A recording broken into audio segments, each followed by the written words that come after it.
हातकणंगले लोकसभा मतदारसंघातून अपक्ष म्हणून लढण्याची घोषणा केलेल्या आमदार प्रकाश आवाडे यांनी नाट्यमय घडामोडीनंतर आता माघार घेतली आहे।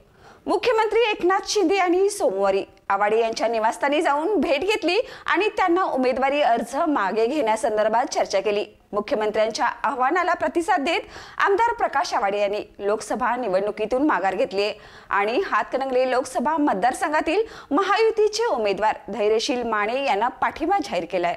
नमस्कार, मी सुरेखा आणि आपण पाहता तारा न्यूज। हातकणंगले लोकसभा मतदारसंघातून महायुतीचे उमेदवार म्हणून विद्यमान खासदार माने यांना उमेदवारी जाहीर झाली आहे। दरम्यान 2 दिवसापूर्वी इचलकरंजीचे आमदार आवाडे यांनी अपक्ष म्हणून लढण्याची घोषणा केली। त्यामुळे महायुतीसमोर मोठा पेच निर्माण झाला होता। मत विभागणीचा धोकाही निर्माण झाला होता। आवाडे यांनी माघार घ्यावी म्हणून मुख्यमंत्री शिंदे यांनी शनिवारी त्यांची भेट घेतली होती। मात्र आवाडे हे निवडणूक लढण्यावर ठाम राहिले। सोमवारी महायुतीचे उमेदवार प्राध्यापक संजय मंडलिक व खासदार धैर्यशील माने हे उमेदवारी अर्ज दाखल करणार आहेत। महायुतीच्या दोन्ही उमेदवारांचा अर्ज दाखल करतेवेळी मुख्यमंत्री शिंदे यांनी उपस्थित राहणार असल्याचं सांगितलं होतं। त्यानुसार मुख्यमंत्री शिंदे हे सोमवारी सकाळी कोल्हापुरात दाखल झालेत।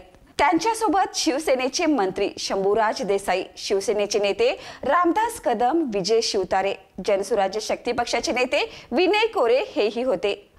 आवाडे यांच्या निवासस्थानी त्यांच्यासोबत चर्चा झाली। जवळपास तासभराच्या चर्चेनंतर मुख्यमंत्री शिंदे यांच्या आव्हानाला प्रतिसाद आवाडे यांनी लोकसभा निवडणूक माघार घ्यायची तयारी दर्शवली। तसा त्यांनी नेत्यांना शब्द दिला, लोकसभा निवडणुकीतून माघार घेत विद्यमान खासदार माने यांना पाठिंबा देत असल्याचंही आमदार आवाडे यांनी घोषित केलं आहे। तसेच धैर्यशील माने यांनाही मोठा दिलासा मिळाला आहे।